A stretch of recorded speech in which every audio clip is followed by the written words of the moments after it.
안녕하세요. 저는 40대 초반 여자입니다. 최근에 정말 말도 안 되는 일을 겪게 돼서 지금의 상황을 어떻게 받아들여야 할지 몰라 이렇게 사연을 신청하게 되었습니다. 어느 날 도련님이 결혼할 여자가 생겼다며 모두들 당황시킨 적이 있었어요. 그동안 한 번도 도련님 입에서 여자 얘기를 꺼낸 적이 없었거든요. 시부모님께서 좋은 여자 만나서 결혼하길 원하셨지만 도련님은 결혼하고 싶은 마음이 없다며 시부모님의 마음을 아프게 해드렸었죠. 그런데 언제부터 만남을 이어왔는지 모르겠지만 그래도 시부모님은 세상 떠나기 전에 도련님 결혼을 볼 수 있을 것 같다는 희망 때문에 눈물까지 보이셨어요. 나이 먹고 혼자 사는 건 정말 추하다면서 잘 됐다고 서둘러 진행하길 원하셨습니다. 30대 중반이 된 도련님은 그동안 단 한 번도 여자를 데려온 적이 없어서 집안의 경사가 될 정도였습니다. 시모는 서둘러 일정을 잡길 원하셨고 돌아오는 주말에 시모의 부탁으로 아침 일찍 시댁으로 향하게 되었죠. 도착하자마자 정신없이 음식 준비를 하게 되었고 점심시간이 돼서야 모든 준비를 끝낼 수 있었습니다. 그리고 잠시 뒤 초인종 소리가 들렸고 도련님이 결혼을 생각하고 있는 여자를 집으로 데리고 들어왔습니다. 첫인상은 때묻지 않아 보였고 시모도 마음에 들으셨는지 상당히 적극적인 모습을 보여주면서 주방으로 도련님과 여자를 안내했어요. 시모와 함께 정성이 들어간 음식을 내어준 뒤 어색한 분위기 속에 시모의 중심으로 대화가 시작되었습니다. 모두의 이목이 집중된 가운데 쏟아지는 질문을 침착하게 대응하고 있었어요. 서로 가까워지면 좋으니까 말을 좀 편하게 할게요. 우리 아들이랑 같은 회사에서 꽤 오랫동안 근무하고 있었다던데. 서로 어느 정도 호감이 있었으면 좀 더 적극적인 모습을 보여주지 그랬어. 내 아들이 여자 보길 워낙 돌같이 여겨서 내 생에 결혼하는 건 못 볼 줄 알았다니까. 나는 최대한 빨리 우리 집 식구가 태워줬으면 좋겠는데 괜찮지? 엄마는 얼굴 보자마자 그렇게 얘기부터 하면 어떡해요? 오늘 처음 인사드리는 자리인데 이 사람 부담스럽겠어요. 석진 씨랑 같은 회사에서 근무를 했던 건 맞는데요. 규모가 작은 회사도 아닌데다가 부서도 틀려서 마주칠 일이 아예 없었어요. 그런데 이번에 부서가 조정이 되면서 같이 일을 할 수 있게 되었거든요. 그러다 보니 자연스럽게 서로 호감이 가지게 되었어요. 시부모님은 예비 동서를 상당히 마음에 들어하고 있다는 게 보였어요. 저희 가족 모두가 오래간만에 활짝 웃을 수 있는 시간을 만들어줬다는 거에 저 또한 분위기에 취해 예비 동서를 좋게 바라보고 있었습니다. 그렇게 한참 동안 떠들며 대화를 주고받다 보니 어느새 한 가족이 된 것만 같은 느낌이 들었었어요. 예비 동서가 집으로 돌아간 뒤에도 집안에 남아있던 여우는 쉽게 가시지 않을 정도로 존재감은 상당했었습니다. 그렇게 시모 옆에서 설거지와 남은 음식들을 정리하며 치우다 보니 어느새 도련님이 다시 돌아왔어요.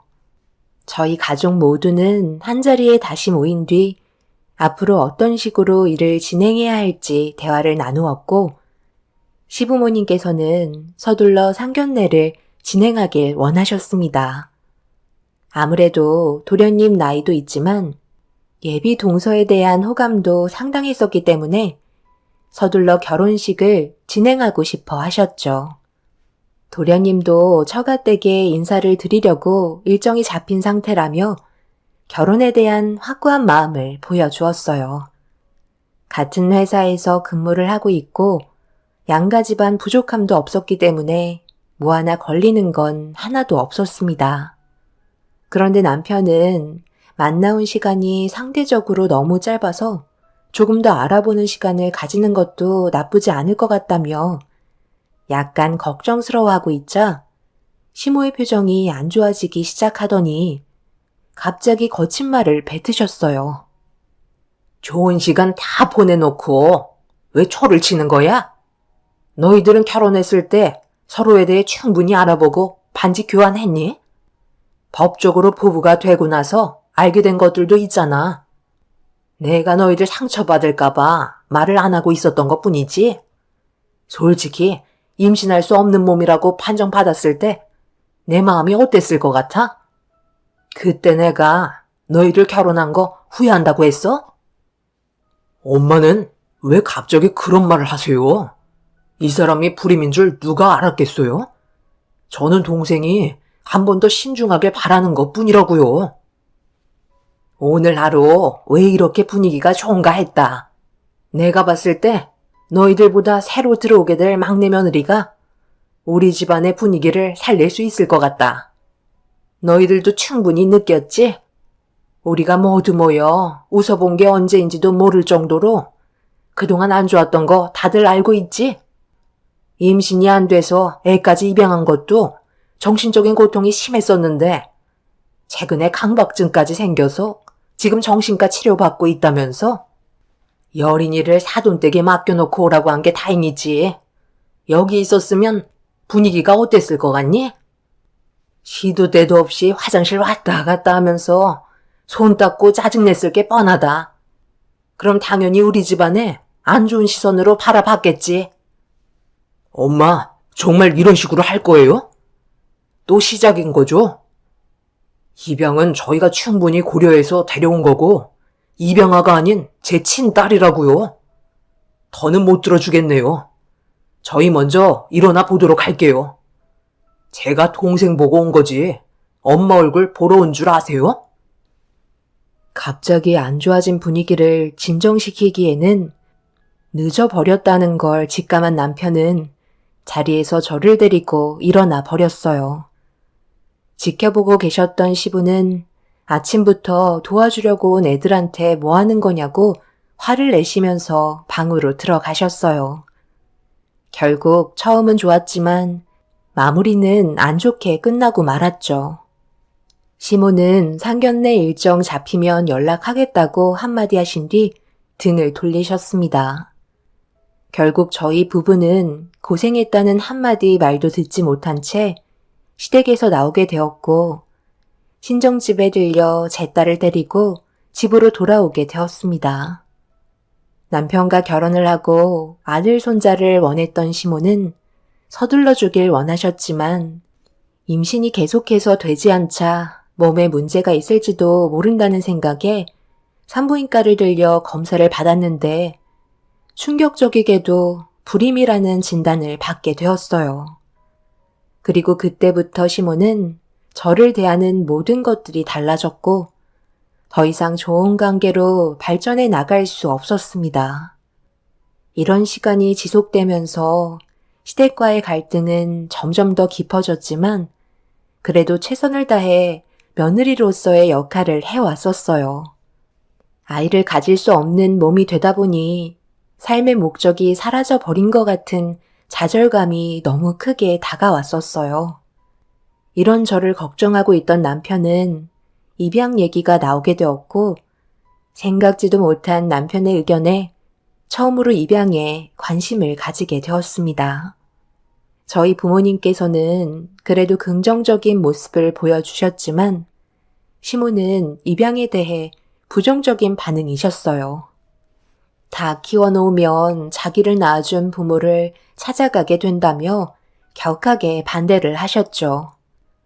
하지만 남편과 저는 이미 입양에 대해 관심을 가진 상태라 보육원을 찾아가게 되었어요.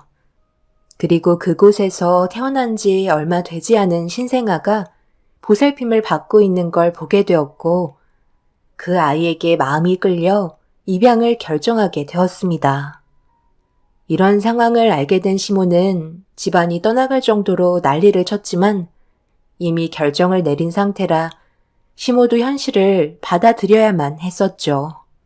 그렇게 제 딸과 함께 살아오면서 행복한 시간을 보냈고 좋은 일만 생기길 바랐었는데 어느 순간부터 딸이 이상 증세를 보이기 시작했어요. 처음 보이는 모습이라 괜찮아질 거라고 생각했지만 시간이 지날수록 딸의 행동은 날이 가면 갈수록 안 좋아지게 되었죠. 결국 병원을 찾게 되었고 의사는 제 딸에게 강박증이라는 진단을 내렸어요.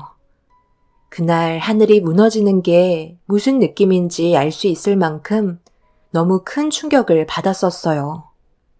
시모는 입양한 것도 마음에 안 드는데 제 딸이 장애까지 가지게 되자 며느리 하나 잘못 들어와 집안을 무너뜨리고 있다며 저를 더 막대하셨어요.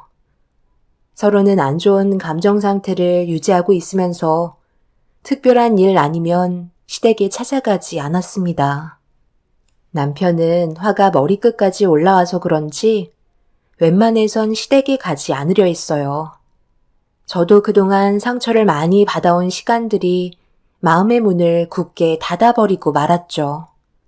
이런 안 좋은 관계 속에 도련님이 결혼하고 싶은 여자가 생겼다는 소식을 듣게 된 거고, 저희는 도련님을 생각해 시댁에서 일손을 도우며 노력하는 모습을 보여줬는데, 돌아오는 거라곤 욕밖에 없어서 너무 마음이 안 좋았어요.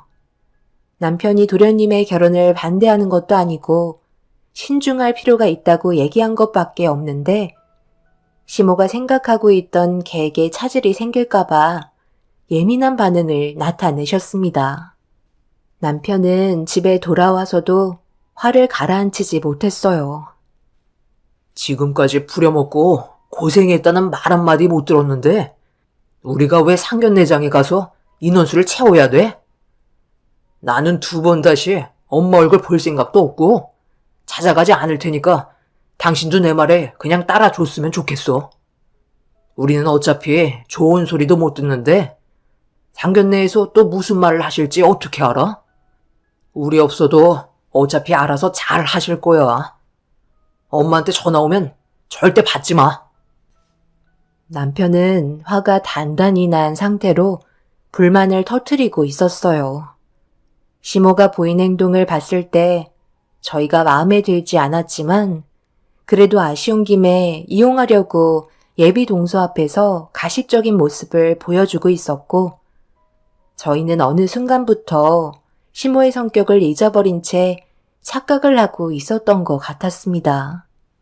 그만큼 좋은 관계를 유지하고 싶은 마음이 있었지만 그건 저희만의 생각이었을 뿐 시모는 조금도 달라진 건 없었네요. 그렇게 1달 정도의 시간이 흘러갈 때쯤 갑자기 시모에게 연락이 왔어요. 이번 주 주말에 상견례 날짜 잡았으니까 늦지 말고 인원수 채우도록 해라. 얼마나 중요한 자리인지 알고 있지? 어머님, 그 전에 저한테 하실 말씀 없으세요? 도련님이 결혼할 사람 데려왔었을 때 많은 걸 준비하신다고 아침 일찍 서둘러 오라고 하셨잖아요. 그날 하루 종일 정말 힘들었었는데 고생했다는 한마디 말보다 되려 저희한테 상처만 주셨잖아요. 그래서 뭐 어쩌라는 거야? 오지 않겠다는 거니? 네가 우리 집 며느리로 있는 한 당연히 해야 되는 건데 내가 그런 말까지 해주길 바란다는 게 더 웃긴 거 아니니? 지금까지 내가 받은 상처는 어떻게 보상해 줄 건데? 애를 가지지 못하는 것도 충격인데 그렇게 반대하던 입양까지 해놓고 나한테 좋은 말 듣겠다는 게 더 웃긴 거 아니니? 내 마음 풀리려면 아직도 10년은 더 걸릴 것 같다. 그 전까지 내가 시키는 거 토달지 말고 움직이도록 해. 상견례 날 늦지 말고 오거라. 내 막내 아들 인생이 걸린 문제라는 거 잊지 마. 시모는 할 말만 하시고 전화를 끊으셨어요. 이런 상황을 남편에게 알리자 바로 열을 내면서 상견례 날 가지 않겠다고 했지만 형으로서 동생이 걱정되는 건 어쩔 수 없었는지 결국 약속된 날짜에 상견례 장소로 움직이게 되었습니다. 늦지 않게 도착을 하니 시부모님께서 먼저 자리를 채우고 계셨어요. 예비 동선의 가족은 오고 있는 중이었는지 자리가 비어 있었습니다. 도련님은 저희가 오자마자 반갑게 맞아주며 몇 번이나 고맙다는 말을 꺼냈지만 시모는 저희를 보려 하지도 않았어요. 그런데 제 딸이 배가 고프다는 말에 갑자기 고개를 돌리셨고 자리에서 일어나시더니 저만 따로 부르셨습니다. 이 자리가 얼마나 중요한 자리인지 모르는 것도 아니면서 여린이를 왜 여기에 데려온 거니? 상견례 망칠 작정이야? 저희 부모님께서 오늘 어디 가셔야 한다고 선약을 잡아두신 상태라 데려올 수밖에 없었어요. 그리고 여린이가 왜 피해를 준다고 생각하세요? 충분히 분위기 파악은 할 줄 안다고요. 여기까지 와서 제 딸에게 꼭 싫다는 표현을 하셔야겠어요? 네 딸이지 내 손녀는 아니잖아? 피 한 방울 섞이지 않은 애가 우리 집안 상견례에 참석했는데 화가 안 나겠어? 조금이라도 분위기 안 좋게 만든다면 무조건 밖으로 내칠 줄 알아. 쓸데없는 행동하지 않게 애 단속 잘해라. 시모는 제 딸이 상견례 장소까지 따라왔다고 불만을 터뜨리고 있었습니다. 그 말을 들으니 그 자리에서 그냥 뛰쳐나오고 싶었지만 꾹 참고 자리로 돌아갔어요. 시부는 별것도 아닌 거 가지고 시작도 하기 전에 쓸데없이 열내지 말라고 자리를 지키라며 화를 내셨습니다. 그리고 잠시 뒤 예비 동선의 식구가 도착을 하면서 서로 가볍게 인사를 주고받은 뒤 상견례가 시작이 되었습니다. 시모는 밝은 얼굴로 분위기를 조성하며 대화를 이어나가고 있었는데 제 딸이 화장실을 자주 왔다 갔다 하면서 손을 씻고 오자 시모가 저에게 눈치를 주며 자제시키길 원하고 있었습니다. 시모가 계속해서 불편한 시선을 보이자 동선의 가족도 점점 신경이 쓰였는지 제 딸에게 문제가 있는지 물어보시길래 어떤 상태인지 알려드린 다음 양해를 구했어요. 다행히 아무렇지도 않다는 듯 오히려 불편해하는 것보다 안쓰럽고 불쌍하게 봐주셨어요. 그런데 계속해서 강박증 증세를 보이며 상견례 흐름이 끊어지자 예비 동서가 그런 모습을 보고 불편하게 느끼고 있었는지 제 딸이 손을 씻으러 또다시 화장실을 가길래 저도 같이 따라가서 중요한 자리니 힘들어도 조금만 참자고 잘 타이르고 있는데 뒤따라온 예비 동서가 한 번뿐인 상견례 자리가 마음에 안 들었는지 저에게 불만을 털어놓기 시작했어요. 저기 형님, 여린이가 아무리 강박증이 있다고 해도 그래도 엄마인데 중요한 자리인 만큼 통제는 하셔야죠. 왜 이렇게 절절 매세요? 정말 기대 많이 하고 왔는데 대화도 끊기고 분위기도 좋아지려다가 또다시 어색해지니 저도 솔직히 너무 힘이 빠져요. 다들 긴장하고 예민한 상태인 만큼 신경 좀 써주셨으면 좋겠어요. 여린이가 형님 친딸은 맞는 거죠? 웬만해선 엄마가 말하면 들어야 하는 게 정상인데 한마디도 들으려 하지 않으니까 제가 봤을 때 친딸이 아닌 것 같아서요. 저도 이런 자리 때문에 힘든 건 마찬가지예요. 그런데 아까도 얘기했지만 상황을 좀 봐달라고 했었잖아요. 강박증이라는 병이 쉽게 제어가 되고 고쳐지면 이렇게 방치하고 있겠어요? 저희도 힘들게 시간 내서 참석한 거니 이해해 줬으면 좋겠어요.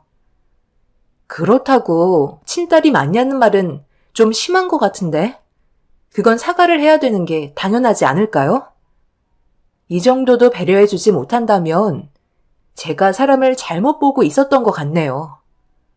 어른도 아니고 애가 강박증 때문에 힘들어하는데 어떻게 그런 말을 할 수 있죠? 예비 동서는 저에게 사과를 하기는커녕 조심해달라고만 얘기한 뒤 자리로 돌아가 버렸습니다. 처음 본 동서의 행동에 많이 당황한 상태로 딸과 함께 자리로 돌아오게 되었네요. 동서의 상견례를 망치지 않기 위해 정말 많이 노력했지만 그게 마음처럼 되질 않더라고요. 저는 서둘러 상견례가 끝나길 바라며 제 딸과 함께 다시 자리로 돌아왔습니다. 첫날 예비 동서를 봤을 때와는 전혀 다른 모습과 느낌을 받아서 그런지 기분이 별로 좋지 않았어요. 저를 바라보며 짜증난다고 표현하는 예비 동서의 행동이 상식적이지 못해 당황스러울 뿐이었고, 언제 그랬냐는 듯 저와 제 딸을 걱정해주는 가식적인 모습을 보이는데 어디까지가 진실된 모습인지 헷갈리기 시작했어요. 저만 예비 동서의 진짜 성격을 본 것 같아 이 결혼을 말리고 싶었지만 사람의 성향은 전부 다 다르고 입장을 바꿔서 제가 상대방의 상황이었다면 어떠했을지 곰곰이 생각하면서 이해하려고 노력했어요. 그런데 제 딸 여린이는 밀폐된 공간에서 심적으로 불편함을 지속적으로 느끼고 있었는지 강박증 증세가 평소보다 더 심하게 나타나고 있었습니다. 예비 동서는 그런 제 딸을 보며 얼굴 표정이 상당히 안 좋아졌어요. 결국 답답했는지 화장실에 다녀오겠다는 동서가 제 딸의 뒤를 따랐어요. 그런데 벌써 자리로 돌아와야 할 시간인데도 오지 않고 있길래 걱정되는 마음에 양해를 구한 뒤 화장실 쪽으로 가고 있는데 저를 보고 달려온 딸이 울음을 터뜨리고 있었습니다. 갑작스러운 상황에 너무 놀라 급하게 딸을 안아주며 진정시켜주고 있는데 제 품에 안긴 딸이 저를 바라보면서 이상한 말을 꺼내기 시작했어요. 그리고 그 말을 들은 저는 너무 놀라 일단 남편에게 제 딸을 데려간 뒤에 밖에서 누군가와 통화를 하고 있는 예비 동서에게 조심스럽게 다가가 통화 내용을 엿듣게 되었고 저는 입이 다물어지지 않을 정도로 큰 충격을 받았습니다. 뭐라고? 당신 제정신이야? 어떻게 내 인생에 도움이 전혀 안 되는 거야? 최대한 멀리 있는 보육원에 놓고 오라고 했잖아. 확실하다니까. 내 품에서 나온 자식인데 그걸 모르겠어? 나도 엄청 놀랐다고. 화장실에서 손을 씻고 있는데 손목에 화상 자국이 크게 보이는 거야. 그래서 몇 살인지 물어보니까 우리가 보육원에 보낸 시점이랑 거의 비슷해. 동서, 지금 뭐라고 그랬어? 방금 보육원이라고 한 거야? 여린이가 화장실에서 손을 씻고 있는데 갑자기 자기 팔을 강하게 잡더니 화상 자국에 대해 물어보며 무섭게 돼 있다고 그러던데 설마 동서가 지금 그런 끔찍한 일을 저지른 건 아니지? 당연하죠. 저는 저 아이에 대해 전혀 모르고 있다고요. 그냥 어디선가 본 적이 있는 것 같아 물어본 것 뿐이에요. 무슨 일인데 둘 다 밖에서 뭐 하는 거야? 다들 기다리고 있다고. 여린이가 진정이 안 되는지 당신을 계속 찾고 있어. 무슨 일 있었어? 저는 제 딸에게 들었던 말과 예비 동서의 통화 내용에 대해 알려주자 남편도 얼굴 안색이 안 좋아지기 시작했어요. 밖이 소란스러워지자 양가 집안 모두 저희가 있는 곳으로 나오셔서 무슨 상황인지 파악하기 위해 물어보면서 분위기는 점점 더 심각해지고 있었죠. 결국 제가 두기로 들었던 내용에 대해 설명을 하니 양가 부모님의 얼굴도 사색이 되었습니다. 세아가, 네가 다시 자세하게 좀 얘기해 줄 수 없겠니? 왜 내 손녀의 손목에 있는 화상 자국을 보고 놀란 거야? 그리고 통화를 했다던 그 남자는 누구인지 우리가 알아들을 수 있게 설명을 해줬으면 좋겠는데. 우리가 지금 상상하고 있는 그건 아니지? 저는 모르는 일이에요. 잘못 알고 있었나 봐요. 서둘러 상견례 끝냈으면 좋겠어요. 그만 안으로 들어가세요. 누가 봐도 지금 전체적인 내용을 파악해보면 내 딸이 보육원에 있었다는 것도 그렇고 화상 자국을 보고 놀란 것도 동서가 저지른 행동이라는 걸 충분히 알 수 있는데 무작정 모른다고 발뺌하면 지금 상황이 해결된다고 생각해? 지금 저를 의심하는 거예요? 이 결혼 그냥 없던 일로 하는 게 좋겠어요. 이런 기분으로 석진 씨랑 결혼하고 싶지 않아요. 극도로 예민한 모습을 보인 예비 동서가 난처한 상황을 빠져나가려 하는데 도련님이 동서의 팔을 붙잡으며 난감해하는 얼굴로 앞을 가로막아섰어요. 그러자 예비 동서 부모님들께서 도련님의 팔을 내려치며 동서를 보호했고 결혼은 없었던 일로 하자며 서둘러 상견례 장소에서 빠져나가려 하고 있었습니다. 저는 예비 동서 집안의 행동을 보고 결국 그 자리에서 주저앉고 말았어요. 누가 봐도 동서가 보인 행동은 보육원에서 데려온 제 딸의 친모라는 걸 알 수 있었습니다. 그런데 시모가 갑자기 큰 소리로 예비 동선의 가족들을 멈춰 세우더니 말도 안 되는 조건을 내세우며 충격적인 말을 꺼내셨고 남편과 저는 경악을 하고 말았습니다. 사돈, 저에게 방법이 있으니 지금의 상황을 피하려고만 하지 마세요. 어차피 모두가 알게 된 사실이고 여린이는 법적으로 내 아들의 딸로 되어 있기 때문에 아무런 상관이 없다고요. 보육원에 보낸 게 그때는 피치 못할 사정이 있어서 그랬겠죠. 지금 벌어진 상황 없었던 일로 생각하며 지내면 되는 거예요. 저는 새아가랑 내 아들의 결혼 적극적으로 밀어주고 싶습니다. 앞으로 잘하면 되는 거잖아요. 과거의 일은 묻어두고 살면 되는 거예요. 낳은 정보다 키운 정이 더 큰 거 사돈도 잘 아시잖아요. 어차피 여린이는 내 아들과 며느리가 알아서 잘 키울 테니 걱정하지 말고 둘의 관계에만 집중해 주자고요. 인생 별거 있어요? 어머님, 지금 그게 말이 된다고 생각해요? 여린이가 받을 상처는 아무것도 아니라는 거예요? 왜 이렇게 이기적이세요? 지금 이 상황은 어머님 혼자 결정할 문제가 아니라고요. 그리고 도련님의 생각은 다를 수 있잖아요. 저는 이 결혼 반대할게요. 형수님, 죄송해요. 저는 저 사람이랑 결혼해야겠어요. 저희 엄마 말처럼 방금 벌어진 일은 덮어두고 살면 되는 거잖아요. 그래, 역시 내 아들이라 머리 회전이 빠르구나. 더 이상 문제 삼지 않으면 되는 거야. 여린이는 어차피 큰애 자식이잖아. 둘은 새롭게 시작하는 거라고. 아무 문제 없으니까 둘의 결혼 진행하거라.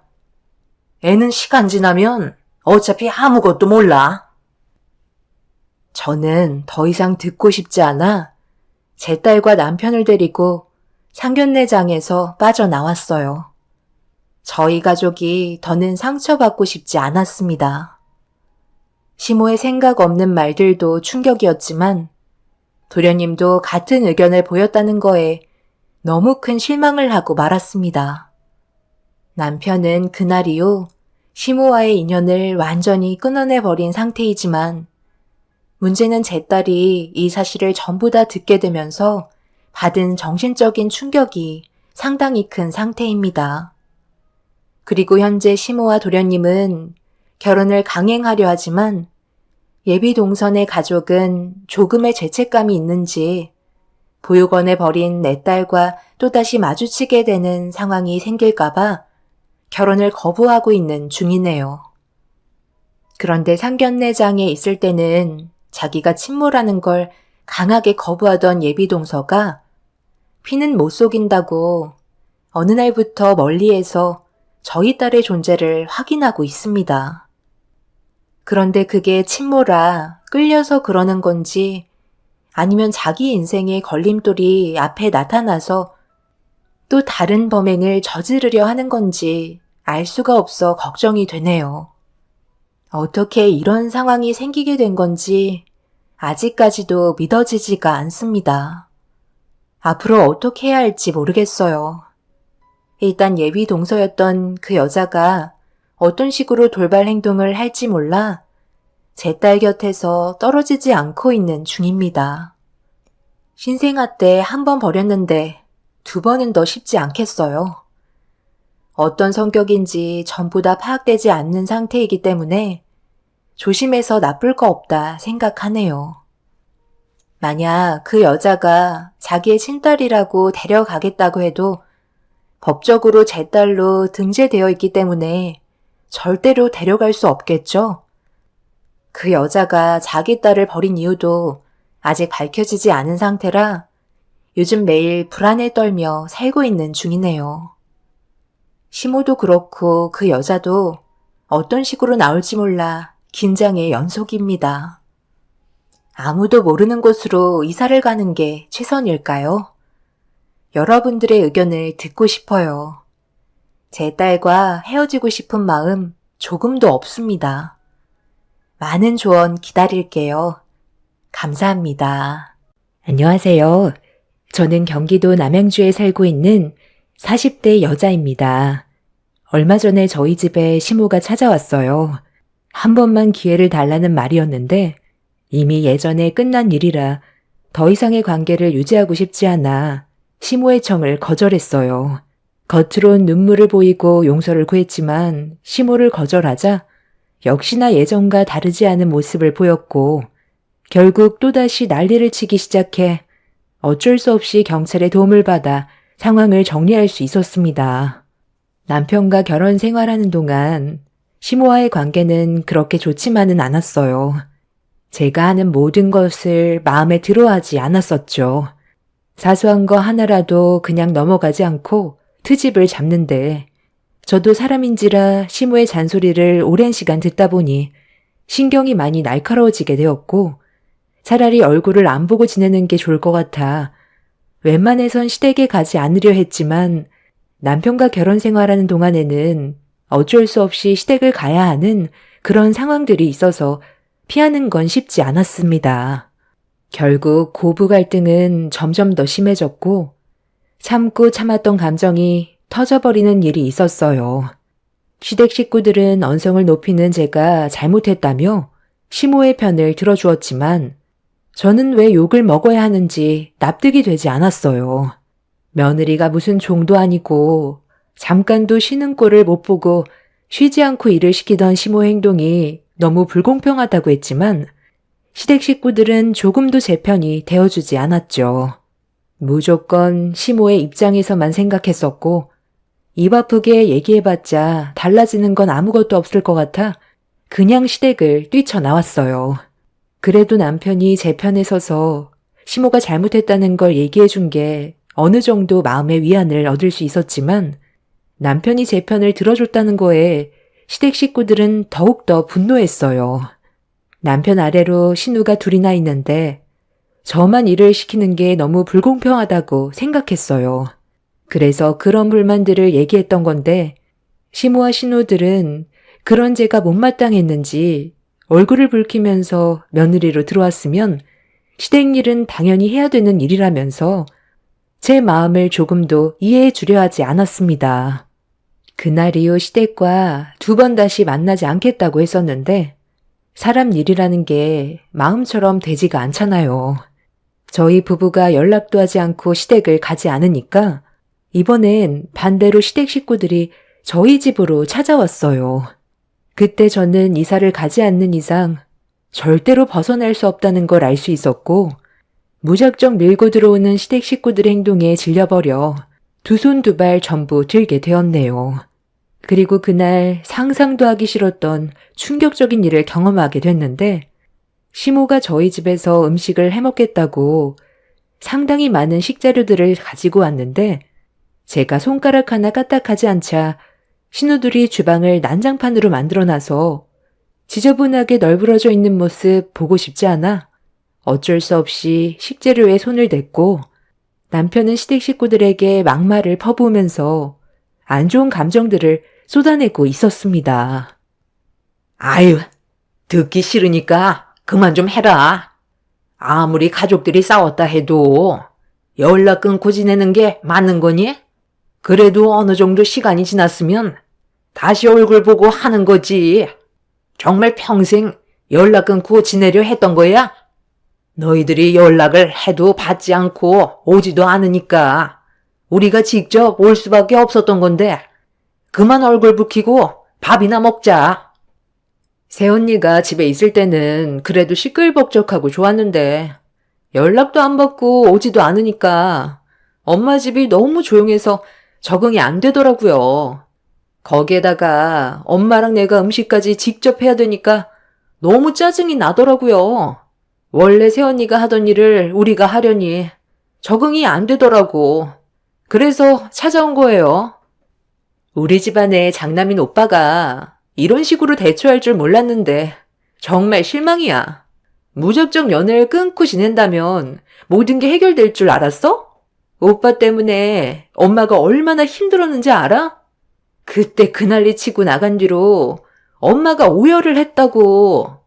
힘들게 아들 키워서 장가 보냈더니 엄마는 안중에도 없다고 엄청 슬퍼했어. 오빠가 최대한 지혜롭게 해결할 수 있었던 거 아니야? 나 그날 이후 너무 서운해서 잠 한숨 제대로 못 잤어. 새언니는 이혼하면 남이지만 가족은 평생 끊어지지 않는 끈이 있다고. 무조건 새언니 편만 들지 말고 엄마 좀 챙겨. 나도 결혼했고 시댁에서 눈치 보면서 살아. 그런데 이건 사람하기 나름 아냐? 나는 그래도 시부모님한테 사랑받으면서 지내고 있는데 새언니는 왜 우리보다 먼저 시집생활을 했으면서 그렇게 하지 못할까? 내가 봤을 때 새언니는 부침성이 별로 없어. 우리 엄마가 시키는 대로 한다고 하는데 얼굴에 불만이 한가득이야. 표정에 변화도 없고 뭐가 그리 짜증이 나는지 엄마한테 은근 짜증내잖아. 상대방이 못 느낄 것 같아도 얼굴 표정이나 입에서 나오는 말투에서 모든 걸 느낄 수가 있어. 아무리 불만이 있어도 표정 관리는 기본 아닌가? 새언니 때문에 우리 가족이 오빠랑 분열이 생기고 있는데 계속 이런 관계를 유지하다 보면 감정의 골이 더 깊어질까봐 엄마랑 상의해서 직접 찾아온 거야. 이렇게라도 해야 관계 회복을 할 수 있을 테니까. 나는 오빠가 다시 예전의 모습으로 돌아와줬으면 좋겠어. 결혼하고 나서 가족들한테는 너무 무관심한 것 같거든. 나한테 그런 말 하기 전에 너부터 똑바로 행동해. 이 사람은 내 안 사람이자 너희들의 새언니인데 태도가 그게 뭐야? 이 사람이 가만히 있으니까 만만해 보여? 엄마가 본이 되는 행동을 먼저 보여야 동생들이 그걸 배우고 따라할 거 아니에요. 이 사람한테 해주는 건 없으면서 바라는 것만 많아서 되겠어요? 그리고 저희가 연락 끊고 지내는 건 다 이유가 있는 거 아니겠어요? 무작정 밀고 들어오는 행동부터가 잘못됐는데 좋은 말이 어떻게 나갈 수가 있어요? 그리고 지금 여기까지 와서 이 많은 식재료를 가지고 오면 어쩌자는 건데요? 이 사람 혼자 음식 만들라고요?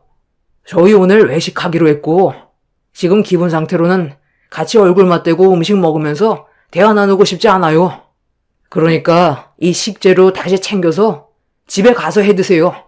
이제 와서 이러는 거 너무 불편해요. 저는 이미 평생 얼굴 안 보고 살겠다고 확실하게 의사표현 했을 텐데요. 제가 지금 장난하는 걸로 보여요? 아버지도 언제까지 이렇게 사실 거예요? 맨날 질질 끌려다니고 제대로 말 한 번 못해서 엄마한테 잡혀 사는 거 정말 보기 안 좋아요. 엄마랑 동생들이 이 사람 대하는 행동이 잘못됐다는 걸 알면서 왜 모른 척 하세요? 그날은 남편이 저와 아이들을 데리고 외식을 하기 위해 음식점 예약까지 해둔 상태였어요. 예고 없이 찾아온 시댁 식구들 때문에 남편은 화가 단단히 나버린 상태였습니다. 남편은 큰 봉투를 하나 가지고 나오더니 주방에 널브러져 있는 식재료를 전부 다 봉투에 담아 넣었어요.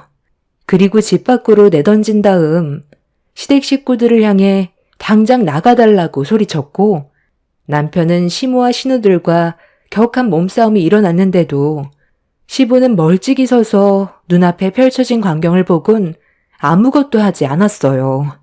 저희 부부는 그냥 조용히 지내고 싶었을 뿐인데 주변에서 저희를 왜 이렇게 못 잡아먹어서 안달인지 이런 상황들이 너무 답답하기만 했었습니다. 동네가 떠나갈 정도로 싸움이 격해지자 이러다 큰일이라도 날 것 같아 남편과 시댁 식구들 틈에 껴서 몸싸움을 말리고 있었는데, 시모가 중간에 껴서 말리고 있는 저를 강하게 밀쳤고 뒤로 넘어질 뻔했던 거 겨우 중심을 잡아 넘어지지 않고 버티던 그 순간 남편과 시댁 식구들과 격한 몸싸움에 밀쳐져 눈앞에 있던 테이블에 앞면을 쾅 하고 부딪혀 버렸습니다. 순간적으로 정신을 잃을 만큼 너무 큰 충격을 받아버려 비명을 지르며 뒹굴고 있는데 앞이 하나도 보이지가 않더라고요. 처음엔 눈물 때문에 그런 줄 알았는데 남편이 경악을 하면서 급하게 저를 업더니 집 밖으로 뛰쳐나갔어요. 무슨 일인지 전혀 모르고 있던 상태라 남편한테 갑자기 어딜 가냐고 물어본 순간 제 눈에서 피가 흐르고 있다는 충격적인 말을 꺼냈고, 남편의 말을 듣자마자 앞이 보이지 않는 상황이 너무 두려워졌어요. 남편은 병원에 가는 동안 괜찮을 거라고 했지만 시야가 점점 어두워지고 있어서 무서움은 극에 달했고, 그렇게 급하게 도착한 병원에서 검사를 받은 뒤 어떤 상태인지 들을 수가 있었어요. 테이블에 미간 쪽을 부딪혀서 금이 갔는데 안압이 차올라 눈에 혈관이 터져 시력이 정상적으로 돌아오는 데까지는 시간이 필요할 것 같다며, 다행히 수술할 정도까지는 아니고 약물 치료만으로 충분히 해결할 수 있다며 안심을 시켜주었지만 이런 상황들이 너무나도 짜증이 났어요. 시댁 식구들만 오지 않았어도 제 눈이 다칠 일도 없었는데 연락도 없이 찾아와 상황을 더욱더 악화시켜서 이런 지긋지긋한 삶에서 그만 벗어나고 싶었어요. 눈의 시력이 떨어지지 않게 하기 위해 안약을 넣고 안대를 쓴 상태로 남편의 도움을 받아 다시 집으로 들어갔습니다. 남편은 문을 열자마자 화부터 냈어요. 그러니까 그만 나가달라고 했잖아요. 당신이 내 엄마가 맞긴 한 거야? 이 사람 하마터면 실명할 수도 있었다고. 도대체 생각이라는 게 없는 거예요? 왜 엄마한테 그래? 오빠가 강제로 우리를 밖으로 내치려고 하니까 나가지 않으려 몸싸움을 벌이다가 상황이 이렇게 된 거잖아. 우리 잘못만 있는 것도 아니었다고. 엄마는 최대한 좋게 해결하려고 온 것뿐이지 싸울 생각도 없었어. 싫은 소리 그거 조금 할 수도 있는 건데 왜 혼자 흥분해서 일을 크게 만들어? 그래, 나는 싸울 마음 조금도 없었다. 하도 연락도 안 되고 얼굴도 안 보여주려고 하니까 핑곗거리 하나 만들어서 풀어나가려고 식재료를 가지고 온 것뿐이었어. 음식 만들면서 자연스럽게 대화할 생각이었다고. 네가 흥분만 하지 않았어도 이미 하야고 같이 저녁 먹고 있었겠다. 도대체 누굴 닮아서 성질이 그 모양이야? 제발 그만 좀 나가주세요. 저 지금 기분으로 대화하고 싶지도 않고 당분간 얼굴 보고 싶지도 않아요. 그러니 저희가 연락할 때까지 안 오셨으면 좋겠어요. 이 사람과 10년 결혼 생활 동안 제가 어머님한테 매일 불만을 표했나요? 아니잖아요. 요즘 들어 저를 너무 힘들게 하고 제가 가정부도 아닌데 종 부리는 것처럼 당연시 생각해서 저를 막 부리니까 그게 힘들어서 서운한 감정에 대해 얘기 좀 했던 것뿐인데 이렇게까지 심각해질 거라곤 상상도 못했어요. 제발 여기까지만 하세요. 어차피 서로 얼굴 안 봐도 사는데 지장 없잖아요? 때 되면 음식 만들어줄 사람이 필요해서 그런 거예요? 저도 이제 정말 지긋지긋하다고요. 얘가 왜 소리를 지르고 그래? 알았다. 나가면 되잖아. 나는 뭐 네가 좋아서 찾아온 줄 아니? 하나밖에 없는 며느리가 시애미한테 불만 품고 대드는데 화가 안 나겠어? 일단 오늘은 돌아갈 테니 나중에 다시 얼굴 보는 걸로 하자. 그래도 가족인데 영 끊고 사는 건 안 되는 거야. 원래 다 지지고 볶고 사는 거다.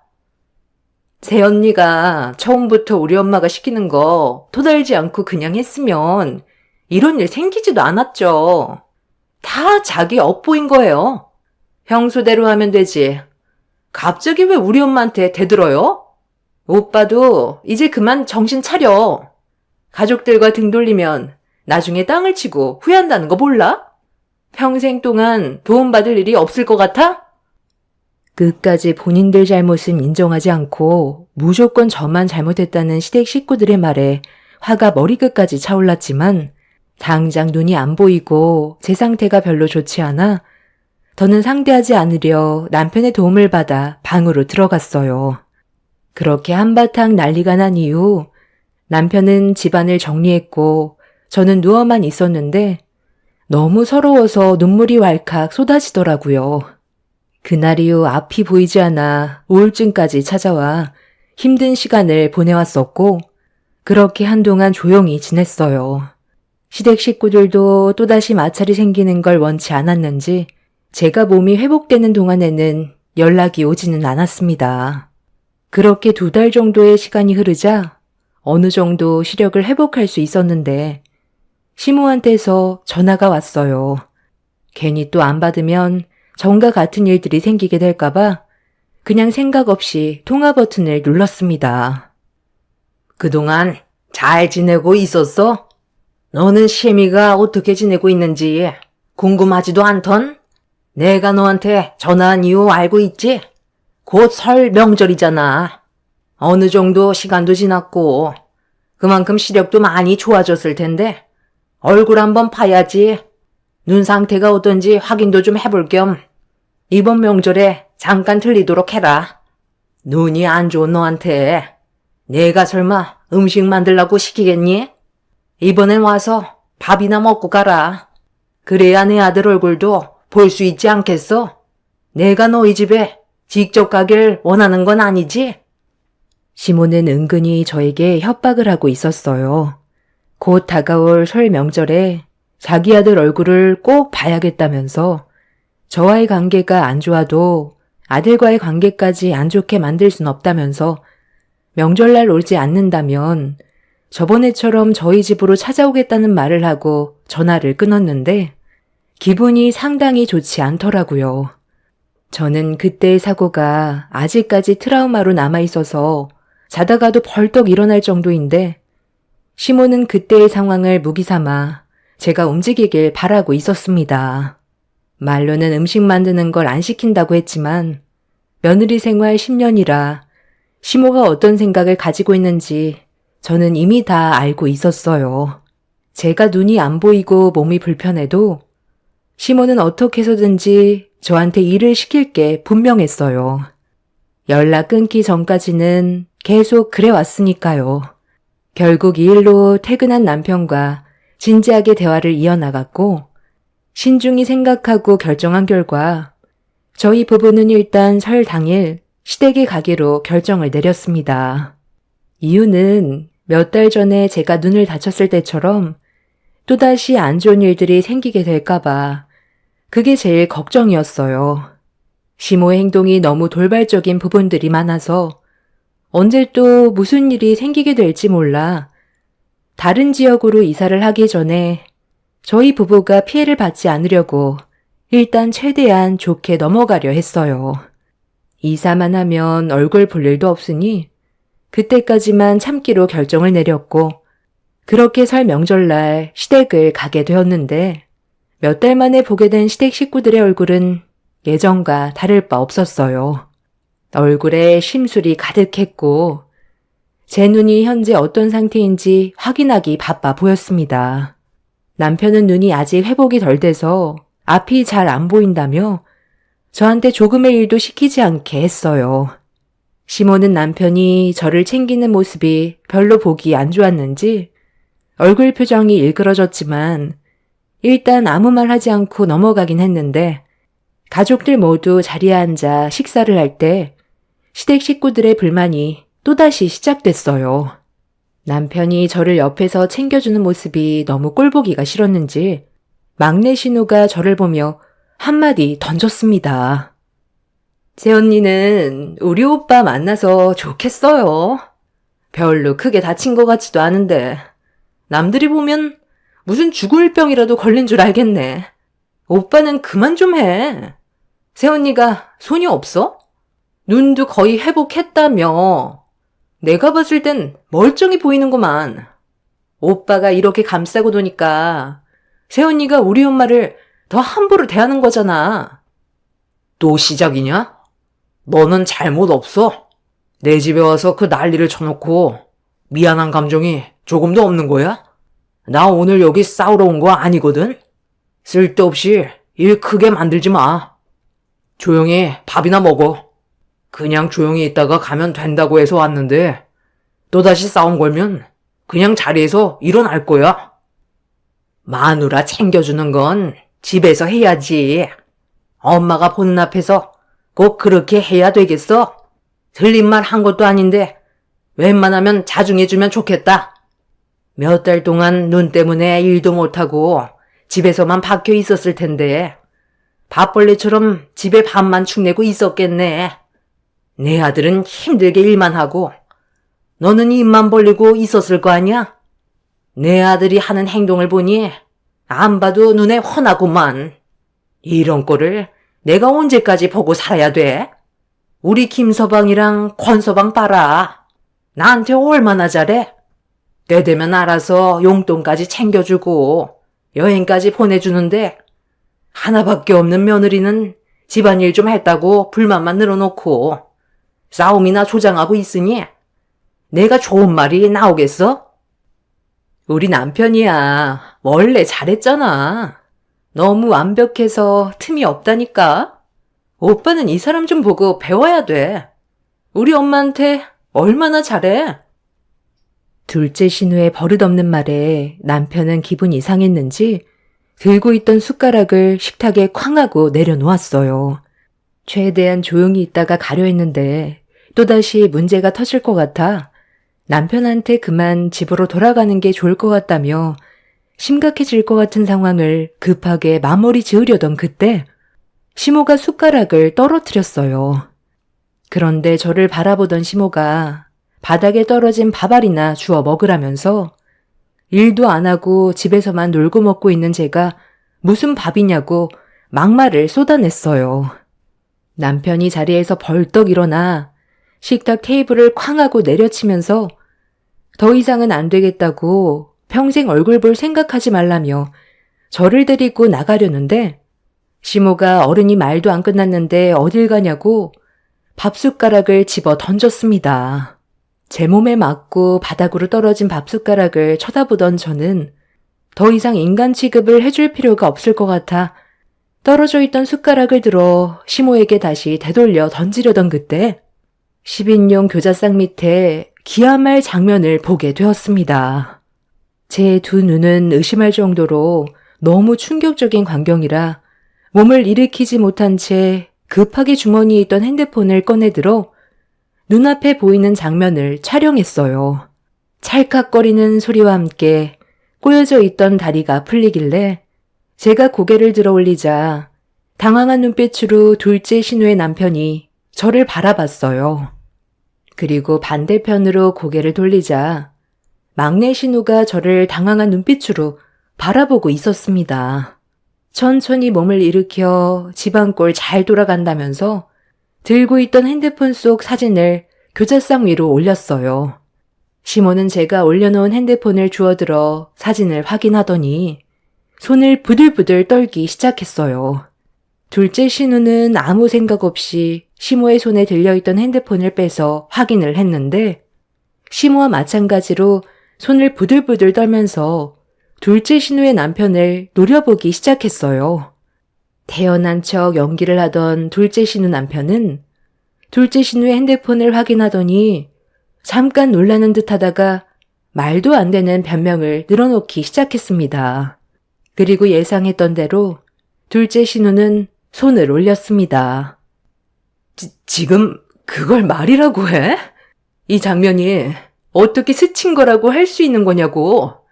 야, 네가 말해봐. 왜 내 남편 다리 사이에 발을 올려놓고 있는 건데? 무슨 말이야. 이리 줘봐봐. 어머, 이거 당신 아니었어? 나는 당신인 줄 알았는데 내가 실수를 했네. 형부는 미리 말을 하시지 그랬어요. 그게?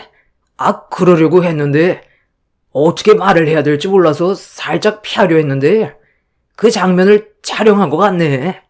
당신이 생각하는 그런 거 절대 아니야.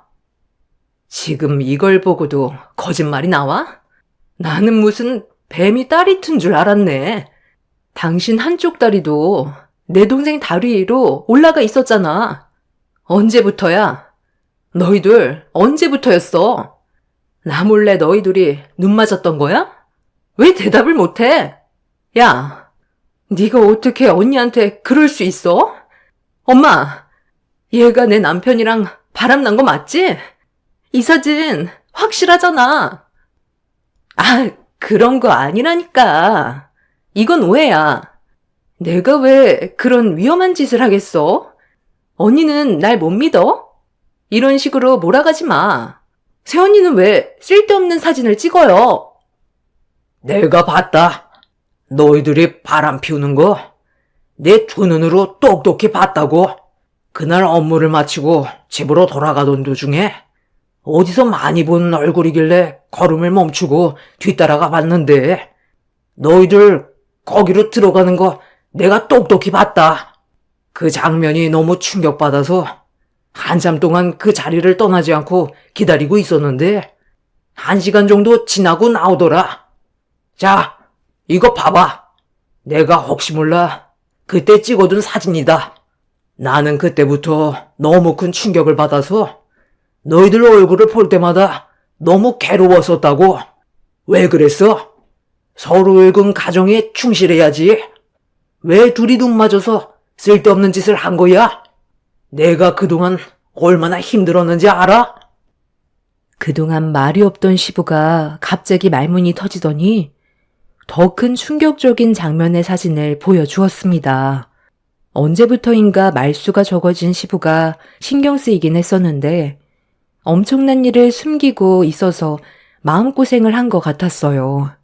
시부의 한마디에 가정이 파탄나게 될 것 같아 그런 상황들이 두려웠는지 말을 못하고 있었는데 제가 찍은 사진 한 장으로 시작된 사건이 시부가 내민 결정적인 증거로 둘째 신우의 남편과 막내 신우가 서로 눈이 맞았다는 걸 결국 인정하게 되었네요.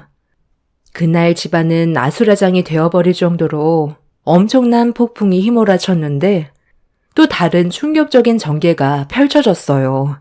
막내 신우의 한마디에 시모의 몸은 그 자리에서 굳어버렸습니다. 막내 신우가 둘째 신우 남편과 골프를 치러 갔다가 그곳에서 시모를 보게 되었고 둘의 사이가 들키게 될까봐 골프장에서 도망치려던 도중에 시모의 차에서 한 남자가 내리는 모습을 보게 되었다며 갑자기 핸드폰 속 사진을 불쑥 내밀었어요. 시모는 막내 신우의 핸드폰 속 사진을 보곤 온몸이 경직되었고 막내 신우는 추가적인 사진을 더 보여줬는데 저희 부부는 그 사진을 보고 입을 다물지 못했어요. 시모가 시부가 아닌 다른 남자와 과감한 스킨십은 기본에 입까지 맞추는 충격적인 장면이었죠. 시부는 온몸을 부들부들 떨었고 순식간에 초토화가 되어버린 집안은 아수라장이 되어버렸네요. 그날 이후 집안엔 피바람이 불었는데 둘째 신우와 막내 신우 내외는 결국 이혼을 하게 되었고 시모 또한 외간 남자와 바람 피운 거를 인정하게 되면서 시부와도 갈라서 버렸어요. 한순간에 무너져 내려버린 집안은 돌이킬 수 없는 결과로 이어졌고 각자 뿔뿔이 흩어져 살게 되었습니다. 그렇게 한바탕 난리가 난 뒤 모두 연락을 끊고 지내고 있었는데 시모가 저희 집에 찾아왔어요. 시부와 이혼을 하고 난 뒤 따로 살게 된 시모가 돈이 다 떨어졌는지 남편에게 생활비를 받으러 왔는데 과거에 아픔이 많았던 저희 부부는 손을 내민 시부를 돌려보냈어요. 그런데도 여러 번 찾아와서 도와달라며 과거의 잘못은 깊게 뉘우치고 있다고 한 번만 기회를 달라는데 저희 앞에서 거짓 눈물을 흘리고 있는 시모에게 조금의 감정도 생기지 않았습니다. 상처를 너무 크게 받았던 터라 도와주고 싶은 마음이 없었어요. 저희 부부한테는 온갖 상처 다 줘놓고 정작 혼자가 돼서 도움받을 곳이 없어지자 저희한테 찾아온 시모를 받아주고 싶지가 않았습니다. 남편은 눈물을 흘리면서 용서를 구하는 시모를 강하게 내쳤어요. 저희 부부는 곧 이사를 앞두고 있는 중입니다. 이번에 떠나게 되면 그 누구와도 엮이지 않을 생각이에요. 한 번 도움을 주면 시모는 분명 당연하게 생각하고 계속 생활비를 요구하겠죠. 아직은 이르다고 생각해요. 본인이 저희 부부에게 어떤 상처를 줬는지 과거를 되돌아보고 충분히 반성하는 시간을 가졌으면 좋겠습니다. 한 번 거절했다고 저희 집 앞에서 난리치고 떠난 시모는 100번 기회를 줘도 절대로 본인 잘못을 인정할 사람은 아닌 것 같아요. 하루빨리 이사해서 지긋지긋했던 악연 확실히 끊어내고 행복하게 살고 싶네요. 날씨가 많이 추워졌는데 항상 건강 조심하시길 바랍니다. 감사합니다. 안녕하세요.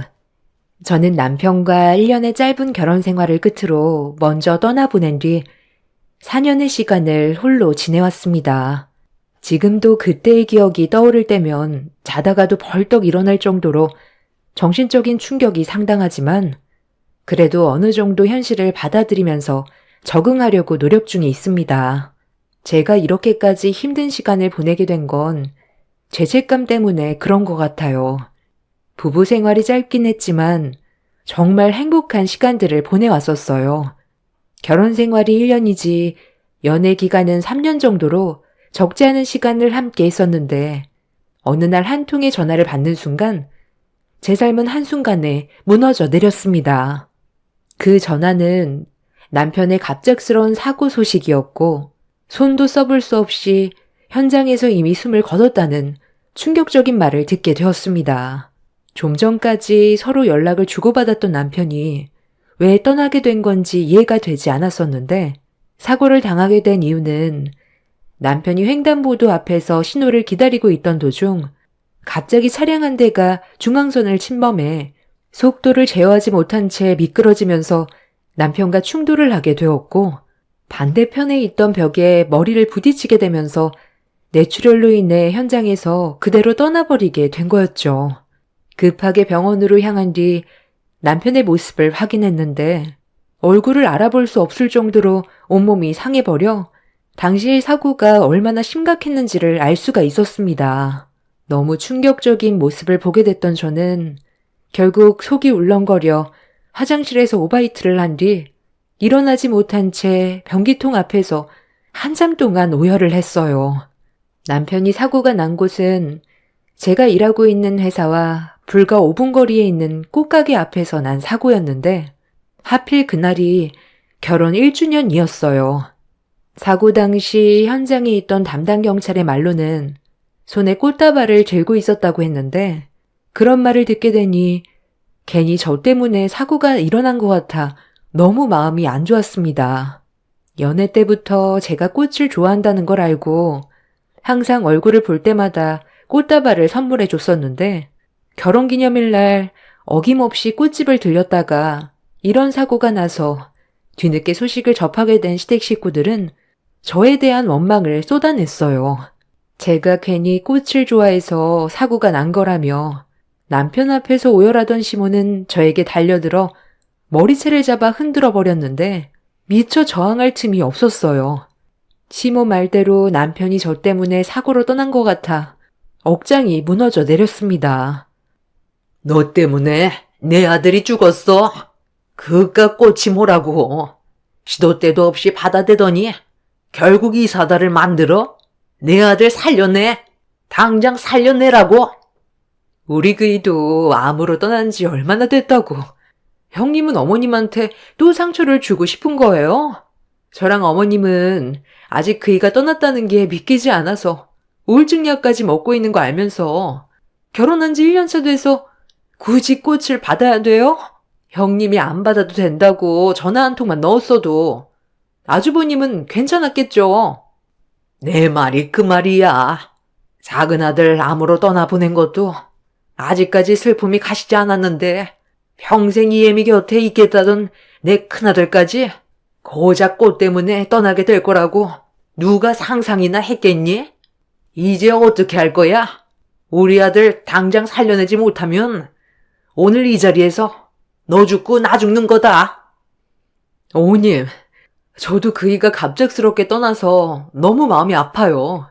다른 날도 아니고 결혼 후 처음 맞는 결혼기념일 날 이런 일이 생기게 될 거라곤 정말 몰랐다고요.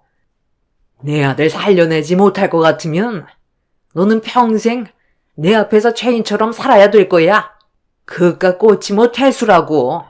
내 아들까지 떠나보내게 만들어? 새언니를 만난 것부터가 잘못이었어. 난 처음부터 새언니가 마음에 안 들었다니까. 울 오빠 같은 사람 없다는 거 새언니도 잘 알죠?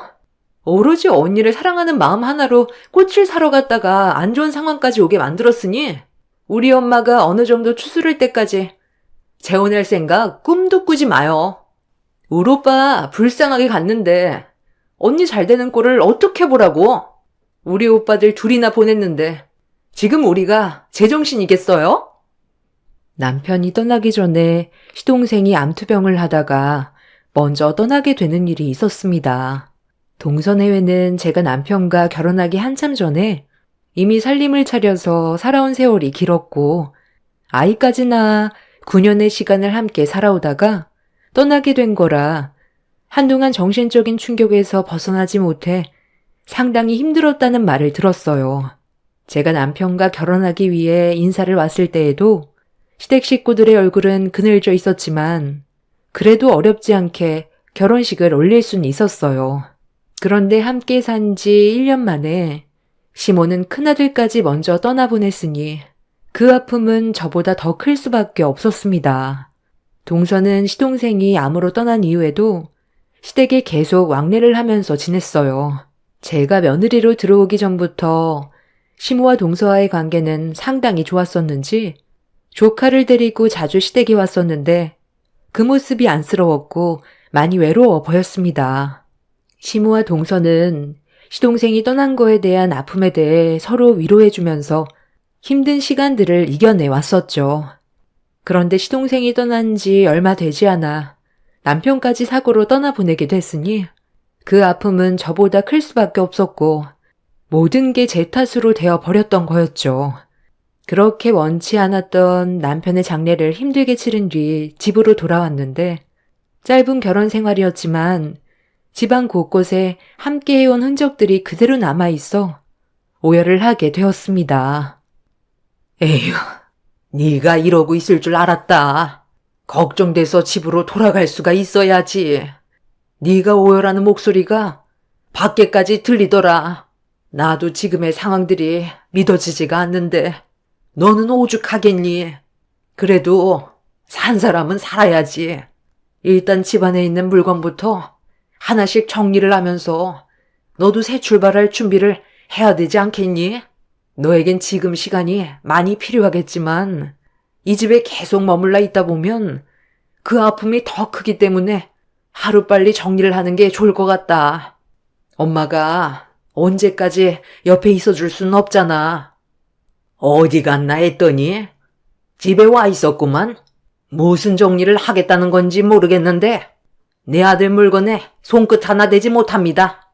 사돈이 제 마음을 얼마나 이해를 하겠어요. 자식을 둘이나 잃은 아픔을 알지도 못하면서 그런 말 함부로 하면 안 되죠. 예, 너 이 집에 있는 물건 내 허락 없이 정리하면 가만두지 않을 테니 내 허락이 떨어질 때까지 그대로 놔두거라. 그리고 당장 짐부터 싸라. 너는 앞으로 우리 집에서 나랑 함께 생활을 하게 될 거다.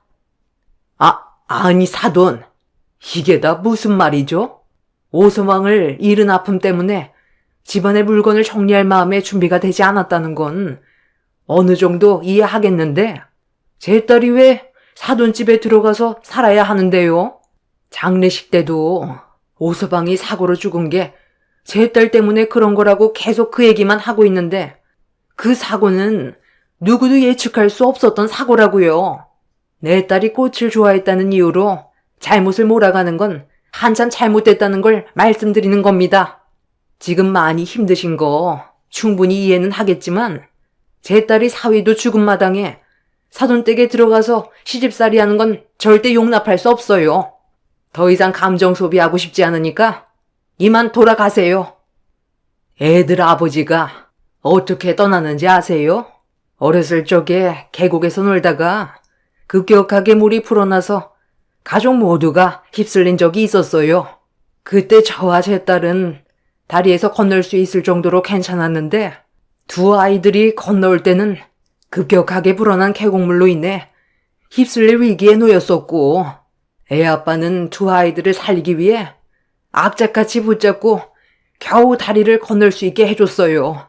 그런데 계곡물이 불어나면서 떠내려오던 큰 나무에 애들 아빠와 충돌이 일어나면서 다리를 미처 건너지 못한 채 떠내려가던 그 사람이 저에게 마지막으로 뭐라고 했는지 아세요?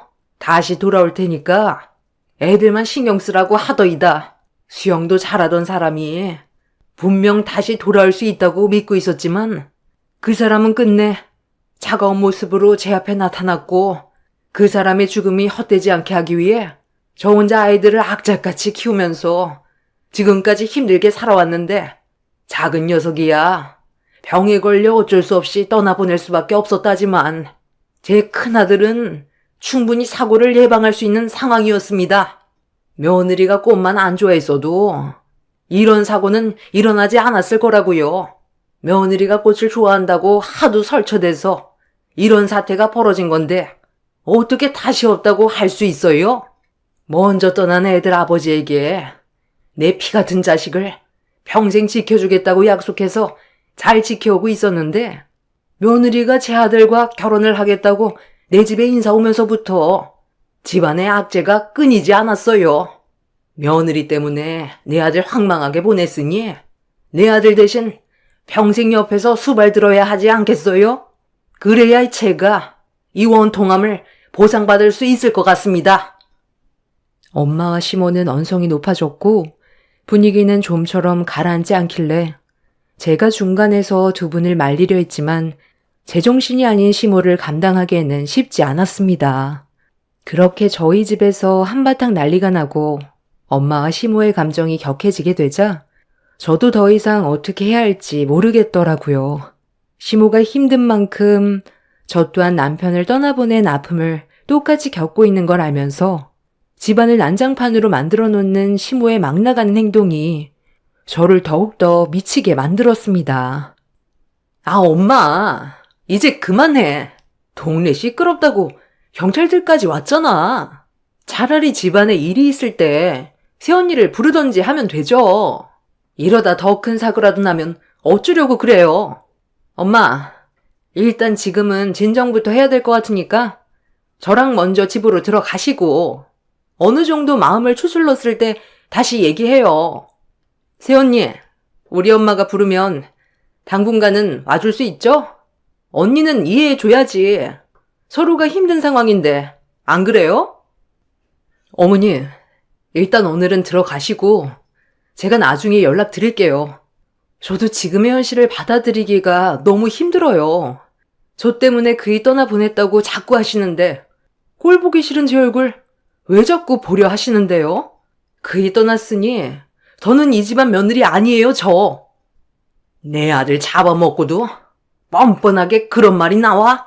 안싸돈 이렇게 안 봤는데 상당히 이기적이시네요. 정말 실망입니다. 경찰들이 중재하면서 상황이 겨우 정리가 될 수 있었고 그제야 턱까지 막혀있던 숨을 내쉴 수가 있었습니다. 엄마는 더 이상 시댁에 갈 필요 없다면서 자식도 없는데 오서방이 떠났으니 더는 엮이지 않아도 된다고 했지만 한편으론 마음이 불편했어요. 그렇게 모두가 떠난 뒤 겨우 혼자만의 시간을 가질 수 있었고 너무 지쳐있던 나머지 그대로 침대에 쓰러져 버렸습니다. 남편이 사고로 떠난 건 정말 마음이 아팠지만 산 사람은 살아야 했어요. 저희 엄마한테 제가 슬퍼하고 있는 모습을 계속해서 보여드리는 것도 싫었기 때문에 최대한 감정 조절하면서 남편과 함께했던 물건들을 정리하기 시작했죠. 시모는 허락 없이 건들지 말라고 했지만 제가 살기 위해서는 어쩔 수 없었습니다. 그렇게 며칠의 시간을 걸쳐 남편의 모든 물건들을 정리한 뒤에 어느 정도 마음도 추스르면서 현실을 받아들이고 있을 때 시모에게 연락이 오게 되었습니다. 어느 정도 예상은 하고 있었지만 일단 확실하게 끝내려고 시댁으로 향했어요. 시모의 의중이 정확히 파악이 안 됐고 저도 해야 될 말들이 있었던 터라 갈 수밖에 없는 상황이었죠.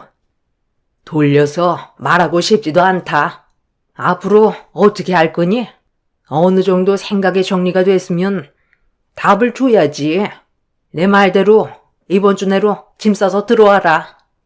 어머님, 저는 여기까지만 하고 싶어요. 지금 당장 새 출발을 하겠다는 게 아니라 어머님 댁에서 같이 지낸다면 제가 버티지 못할 것 같아서 그래요. 그렇다고 무조건 어머님과의 관계를 끊어내겠다는 건 아니니 그만 억지 부리세요. 제가 필요해서 부르시면 당분간은 올 테니까 그만 하시라고요. 너 지금 나랑 말장난 하자는 거니? 얼마 전에 그 난리를 쳤을 때 뭐라고 그랬어? 좋게 말할 때 짐 싸서 들어오라고 했을 텐데 내 말을 무시하는 거야? 어머님, 제가 뭐라고 그랬어요. 좋게 얘기해선 안 된다고 했죠?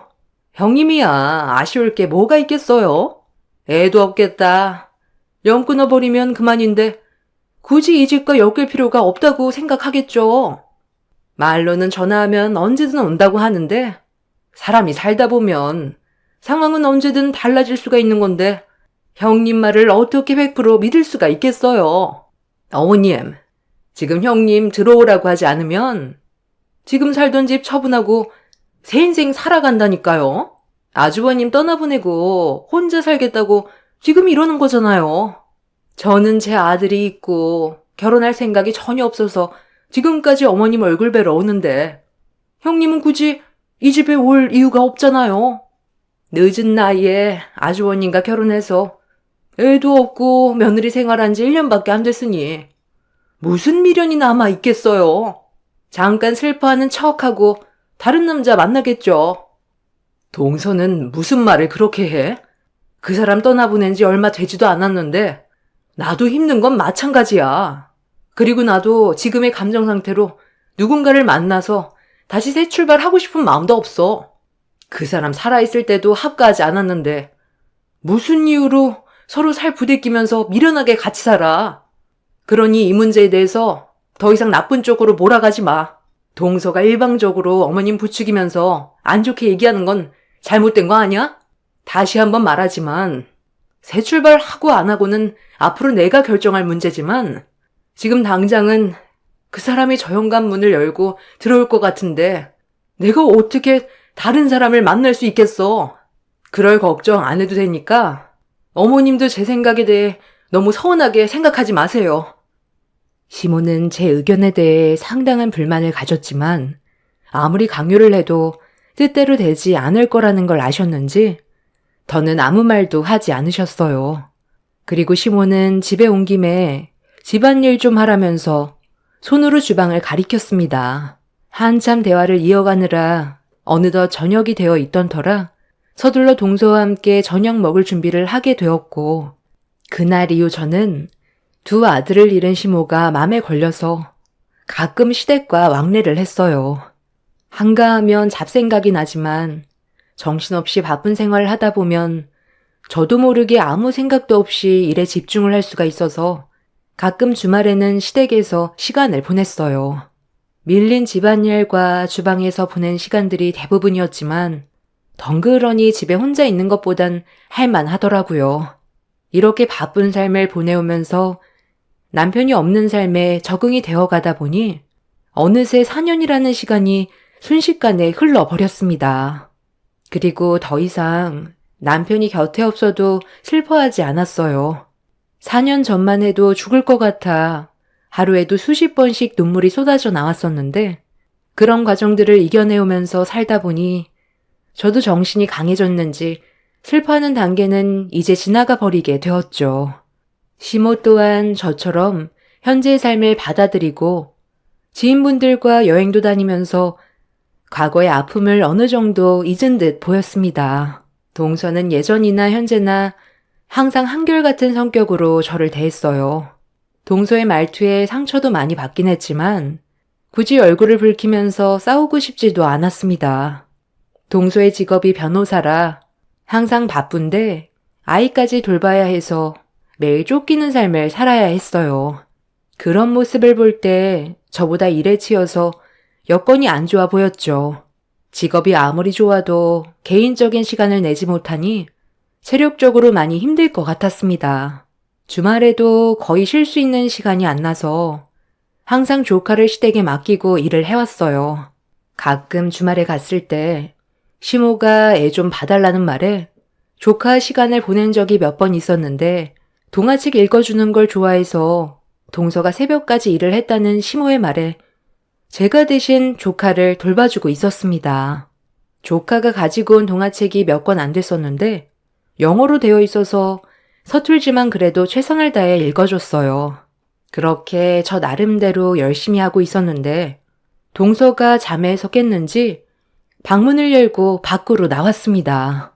그리고 제가 영어 동화책을 읽어주는 모습을 빤히 쳐다보던 동서는 갑자기 웃으면서 자기 애한테 배워야 맞는 거 아니냐며 영어 발음이 너무 이상하다고 깔깔대며 웃음을 멈추지 않았습니다. 그 말을 들었을 때 존심이 확 상했지만 조카 앞이라서 최대한 참고 있었죠. 그리고 옆에서 시모가 한술 더 뜨며 저에 대한 불만들을 거들면서 분위기를 안 좋게 만들었어요. 얘가 몸 쓰는 것 말고 할 줄 아는 게 뭐가 있겠니? 너보다 우리 손자가 훨씬 발음이 좋구만. 이런 애를 며느리로 들였으니 내 큰아들이 얼마나 답답했겠어? 너는 내 아들이 같이 살아준 것만도 감사하게 생각해야 된다는 거 알지? 내 아들 아니었으면 너는 평생 혼자서 살아왔을 건데 그런 경험을 시켜줬는데도 얘는 날이 가면 갈수록 하는 짓이 점점 마음에 안 든다니까. 몇 년 지났다고 벌써 살만해진 거냐? 요즘 얼굴까지 핀 걸 보면 끼니는 거르지 않고 사나 봐. 나는 아직까지도 내 아들만 떠올리면 눈앞에 안 보일 정도로 눈물이 마르지 않는데 네가 이런 감정을 어떻게 알겠어? 고작 결혼 생활 1년 했으니 내 아들에 대한 그리움도 금세 사그라들었겠지. 요즘 내가 불러도 일이 바쁘다는 핑계로 잘 오지도 않고 길면 석 달에 한 번 올 때도 있는데 이건 그때랑 약속이 너무 틀리지 않니? 예전에 네가 나한테 뭐라고 그랬어? 부르면 무조건 달려온다면서. 그런데 요즘엔 왜 도통 오질 않는 건데? 우리 아들 손자가 남자라서 그런지 나 혼자 감당하는 게 얼마나 힘든 줄 알아? 나도 나이를 먹을 만큼 먹어서 여기저기 아픈 곳이 한두 군데도 아닌데 그냥 들어와서 같이 살자니까 그게 어렵니? 그래요, 형님. 어차피 저처럼 결혼 안 할 건데 굳이 떨어져서 살아야 돼요? 먼저 떠나간 아주버님을 봐서라도 형님이 어머님 곁을 지켜드려야죠. 왜 이렇게 말귀를 못 알아들어요? 제 말이 영어도 아니고 한국말인데 못 알아듣겠어요? 얼마 전까지만 해도 자주 오는 것 같더니 요즘 뜸한 걸 보니까 형님 설마 남자 생긴 건 아니죠? 설마 가족을 버리고 혼자서 새 출발을 하겠다는 그런 배신을 한다면 이거 정말 실망인데요? 어머, 어머님, 형님 얼굴 표정 보니까 제 말이 맞나 봐요. 뭐야? 예, 너 정말 다른 남자를 만나고 있는 중이냐? 내가 이렇게 두 눈을 부릅뜨고 있는데 어떻게 다른 남자를 만날 수가 있어? 빨리 대답 못해? 네, 저 남자 생겼어요. 아직 정식으로 만나는 건 아니지만 그 사람과 결혼을 하기 전에 잠깐 알고 지냈던 사이예요. 그런데 그이가 떠나고 나서 우연찮게 길에서 본 적이 있었는데 그때 제가 차 사고가 나서 도와준 적이 있었거든요. 그래서 가끔 연락하면서 지내고 있다가 최근 들어 저에게 직접적으로 마음을 표현해서 약간 거리를 두고 있었지만 먼저 떠난 그 사람처럼 세심하고 많은 걸 챙겨줄 정도로 정말 좋은 사람이라 조금씩 마음이 열리고 있는 중이에요. 뭐라고? 그러니까 네가 지금 내 아들을 떨쳐버리고 다른 남자로 갈아타겠다는 거잖아. 그래서 요즘 연락도 뜸해졌고 자주 오지 않았던 거구만. 너 이거 배신인 거 알지? 정말 배신이죠. 나도 어머님과의 의리를 지키고 있는데 자기 먼저 살 길 찾아 떠나겠다는 거잖아요. 평생 함께하기로 해놓고 정말 너무하시네.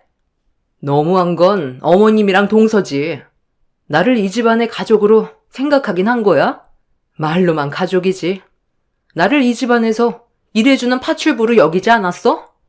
항상 전화만 하면 하는 얘기가 뭐야? 어머님은 집안일이 산처럼 쌓여있다면서 혼자 하기 힘들다고 와서 해결해달라는 말밖엔 안 하고, 동서는 변호사라 돈도 꽤 벌고 있으니까 어머님한테 용돈 챙겨주면서 집안일에 아예 손을 놓고 있잖아. 내가 일을 하는 걸 당연시하게 생각하면서 무슨 가족이야. 내가 만나고 있는 그 사람한테 가면 집안일 해야 될 사람이 없으니까 이렇게 난리치는 거 아니야? 아가씨야, 이미 따로 살림 차려서 어머님 댁에서 한참 먼 곳에 자리를 잡았으니 아가씨 대신 신경 써줄 사람이 필요해서 지금까지 붙잡아 일시켜 먹었으면 이 정도로 만족하셔야죠. 제 말이 틀렸어요? 저는 할 만큼 했다고 생각해요. 지금 그 사람과의 만남을 이어가지 않는다 해도 어차피 오늘까지만 제 할 도리 끝내고 돌아가려 했어요. 저도 그동안 죄책감에 시달려서 정신적으로 너무 힘들었지만 이제는 털어버리고 새 출발할 생각이에요. 저희 부모님도 생각을 해야죠. 그러니 더 이상 저 붙잡지 마세요. 저는 최선을 다했습니다. 아, 여보세요? 아, 벌써 도착했다고요? 저 이제 그만 나가려고요. 할 말 다 끝났어요. 짐 챙겨서 나갈 테니 5분만 기다려줘요. 괜찮아요. 별일 없을 거예요. 와, 형님. 보기보다 남자 밝히나 봐요. 아주버님 살아있을 때 설마 몰래 바람 피던 건 아니죠? 아니, 이렇게 빨리 새 출발한다니까 의심이 들었어요. 우리랑 이렇게 연을 끊어내겠다는 거예요? 나는 그래도 형님을 가족처럼 여기고 편하게 생각했는데 그게 아니었던 거네요? 절대로 못 나간다. 네가 내 아들을 보내놓고 다른 남자를 만난다고 하면 내가 잘 살라고 응원해 줄 줄 알았니? 절대로 못 나가니까 나갈 생각이면 나를 밟고 가라. 시모와 동서는 현관문을 막아서면서 저를 나가지 못하게 몸을 밀쳤어요. 그동안 시모가 힘든 일들을 부탁해도 도와줬던 건 먼저 떠난 남편에 대한 미안함 때문에 시모의 곁에 잠깐 머물러 있었던 거지 어느 정도 시간이 흐르면 떠날 생각을 가지고 있었습니다. 만나고 있는 남자가 없었어도 그렇게 할 생각이었죠. 그리고 날이 가면 갈수록 저를 더 막대하는 시모 때문에 더 이상 견디는 게 힘들었어요. 한계치에 도달했고 지인들과 여행도 다니는 모습을 보면 다시 기운을 차린 것 같아 제 할 도리는 다 했다고 판단하게 된 거였죠. 그런데 시모는 저를 더 부려먹고 싶었는지 집 밖으로 나가지 못하게 저를 밀치길래 그런 시모의 행동을 무시하면서 밖으로 나가려 하자 시모가 저에게 배신자라며 머리채를 잡아 사정없이 흔들었고 저도 모르게 비명을 지르게 되었어요. 시모는 저를 절대로 용서치 않겠다고 온 힘을 다해 제 머리를 쥐어뜯었어요. 동서 또한 시모를 거들어 제 머리를 휘어잡길래 아무리 생각해도 이건 아닌 것 같아 저 또한 시모와 동서의 머리채를 잡아 뒹굴어 버렸습니다.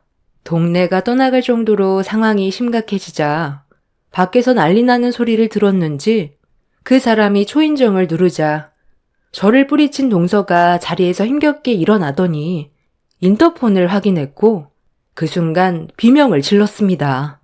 그리고 급하게 현관문을 열어버렸어요. 어머, 대표님? 아니, 여긴 어떻게 오신 거예요? 설마 저 형님이랑 만나고 계신 건 아니죠?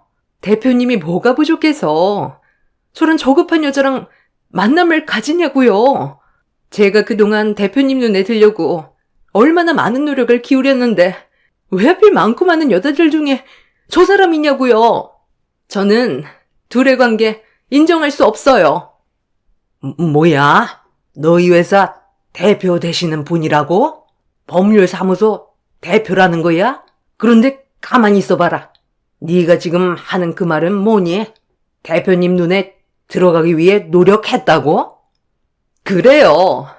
제가 마음에 품고 있는 분이었다고요. 그런데 저는 애가 있으니까 미처 다가가지 못해서 고백을 할 수가 없었던 것뿐이지 기회를 보고 있었다고요. 윤변이랑 혜란 씨가 서로 동서지간이었던 거야? 아니 어떻게 이런 일이? 그리고 나는 지금 윤변이 한 마리 더 놀라운데? 그런 느낌을 전혀 받지 못했거든. 그리고 나는 이 사람에게 구애한 지 벌써 4년째야. 앞으로도 내 마음 변함없을 거고 결혼까지 생각하고 있어. 그러니 윤변의 마음은 정리해줬으면 좋겠는데? 동서는 예상치 못한 상황에 충격을 받았는지 그 자리에 주저앉았는데 시모가 동서에게 다른 남자를 좋아하고 있었냐면서 계속 추궁하면서 물어봤어요. 그러자 동서가 고개를 끄덕이며 그동안 많이 힘들었다고 속마음을 털어내자 시모는 동서의 머리채를 잡더니 자기를 버릴 작정이냐고 또다시 난리를 피웠습니다. 저와 만남을 가지고 있던 그 사람은 그 틈을 타 저를 데리고 밖으로 빠져나왔고 그날 이후 저는 더 이상 시댁에 가지 않았습니다.